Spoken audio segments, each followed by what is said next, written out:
હાલો દોસ્તો, તો એક નજારો તમને જીવન મુક્તેશ્વરનો પાછળનો પણ બતાવવા માંગુ છું. સરસ મજાનો. તો જો ઓલરેડી આપણી ગાડી પડી છે અહીંયા કમ્પ્લીટ, અને એક મસ્ત નજારો છે એ તમે જોઈને આવી જાય મજા.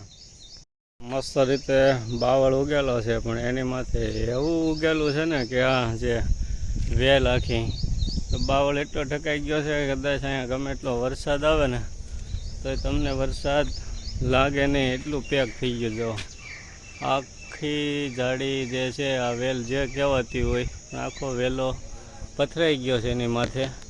તો તમને આ ઘડીએ બતાવી દો હમણાં. જો આ રીતનું અહીંયા પાળી છે ને એની ઉપર ચડીને કે કઈ રીતનો નજારો આવે છે. તો બાકી જો અહીંયા એક આ કહેવાય કે હોકળી અહીંયા મસ્ત રીતે ખળખળીઓ ચાલુ થાય. આ નદી પણ હજી બંધ છે, આ પણ નાની એમથી નદી મસ્ત તાજી શરૂ થાય. તો ચાલો તમને અહીંનો નજારો બતાવી દો ઉપરનો કઈ રીતનો આવે છે. જો ઓલી સાઈડ આ સાઈડ બધે મસ્ત રીતે પથરાઈ ગયું છે. જો આ છે જલારામ મંદિર, તમને હમણાં વાત કરીને કે મસ્ત મંદિર પાછળ આવેલું છે. ઓલી સાઈડથી નહીં જવાય છે, અહીંથી પણ જવાય છે, પણ અહીંથી જે ગેટ છે ત્યાં તાળું મારેલું હોય. જો મસ્ત અહીંયા પક્ષીઓનો તો અવાજ, જ્યાં વૃક્ષો હોય ત્યાં પક્ષીઓ તો હોય જ. તો વિડીયો મોટો બની ગયો છે, પણ તોય જે દોસ્તોની માંગ હતી કે હમણાં વિડીયો કેમ નથી આવતો ને કેમ નથી મૂકતા ને એ લોકો માટે ખાસ મૂકેલો છે. તો એ લોકોએ જોયો હોય ને તો તમારા માટે ખાસ મૂકેલો છે. તો કમેન્ટ કરજો અને વિડીયોને લાઈક કરી નાખજો. તમારા આગ્રહ ઉપર આ વિડીયો બનાવેલો છે, બાકી હમણાં સમય નથી રહેતો વિડીયો બનાવવાનો. આ છે આંબલી જબરજસ્ત, જે ઓલો પાટો છે ને એની કરતાં પણ ઉપર વહી ગઈ છે. તો આંબલીમાં બહુ મસ્ત આંબલી એમાં આવે છે, ખાતરા ખટી ખટી. અને એ આંબલીની ગોળ, આંબલીની ખજૂરની ચટણી બનાવી હોય ને મસ્ત મસ્ત ગોટા અરે ખાધેલી હોય, ઝરમર ઝરમર વરસાદ આવતો હોય તો ઓર મજા આવે.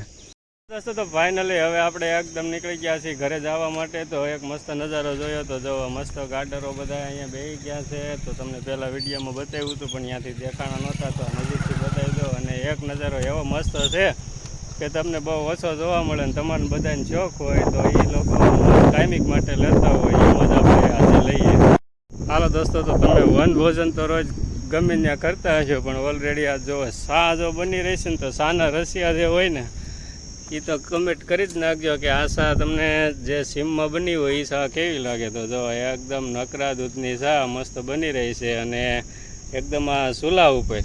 તો એ જે ગેસમાં ને એમાં બને ને તો નુકસાનકારક હોય, પણ આ શા એકદમ હેલ્ધી હો ભાઈ. તો જો મસ્ત રીતે બકરાનું દૂધ છે, બકરાનું પ્યોર દૂધ, અને એની સિવાય કોઈ દૂધ સારું ન કહેવાય. તે ભેંસનું તમે કહો કે બીજું કોઈ દૂધ કહો એના કરતાં બકરાનું દૂધ એટલું સારું છે.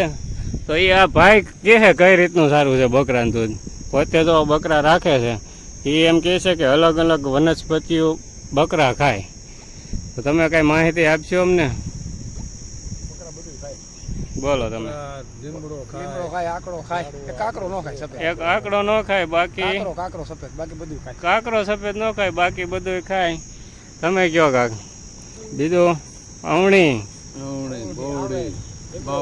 બાવળ છે.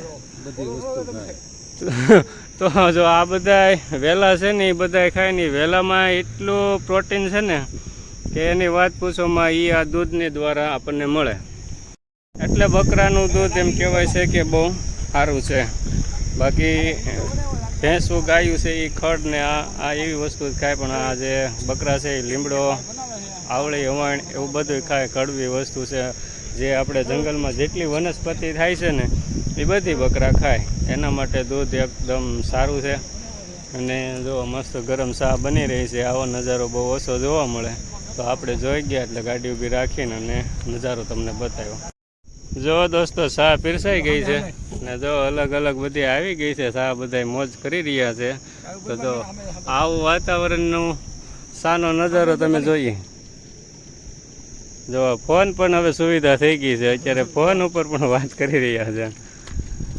આમાં જો અલગ અલગ ચા પીરસાય છે. દોસ્તો તો ચા પીવા જો મસ્ત ગરમ ચા આવી ગઈ છે અને અમારા આ ભાઈ જો રકેબીમાં ચા પીવે છે. કેવી મોજ આવે એની સાની. બોલો તો કરે કઈ ઘટે નહીં. એક સુચકી મારીને પછી એને ખબર પડે કે હવે મારો વિડીયો બને છે એમ કે કઈ ઘટે નહીં સામાં નો જ ઘટે ને ભાઈ. તો હાલો દોસ્તો, હર હર મહાદેવ.